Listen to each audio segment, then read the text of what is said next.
Hey guys, Mr. Wahidul Haq here, back with another video. Today I'm going to be showing you the Kickdown feature on all DSG cars. This is the example on the MK6 Golf. So how Kickdown works is there's a switch on this accelerator. So I'll show you now. So there's my pedal.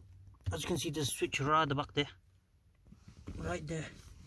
So I can push this down. So I'll put my foot fully down till it's hit the end. So that's the full max now. I'm fully down. Now I can go further on and kick it.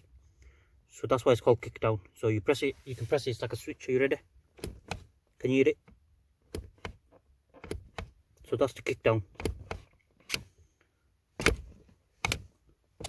So you full pedal down and then kick down. So what kick down does is, say I'm cruising along in 7th gear, which is the top gear in this car. So I need to overtake somebody on the motorway or something. All I have to do is kick down, press that switch basically. All you do is putting your foot down and pressing it a bit further on. It goes into the kick down mode. And then what will happen is it will drop down to, as long as it's not high revving. So say if it's in 7th gear, it'll be around 1000, 2000 mark. Somewhere between there, 70 miles an hour. So if I kick down, it'll drop into 3rd gear and give you more power. So then it'll be around about 3000 RPM.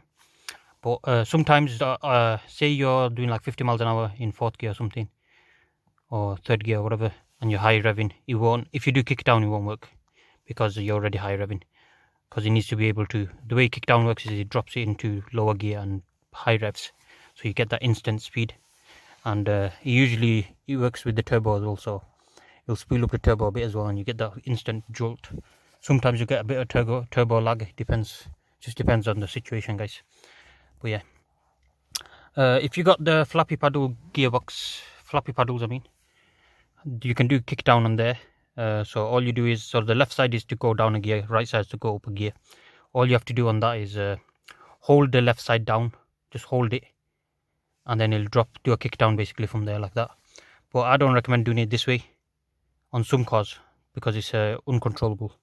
If you got a harsh kick down, it's very uncontrollable. That's why when you're doing kick down, I recommend getting both hands on the steering wheel if you can.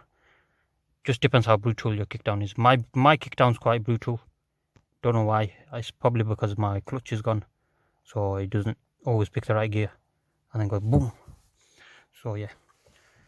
Anyways guys, I'll show you an example of that kick down now. So stay tuned, and yeah,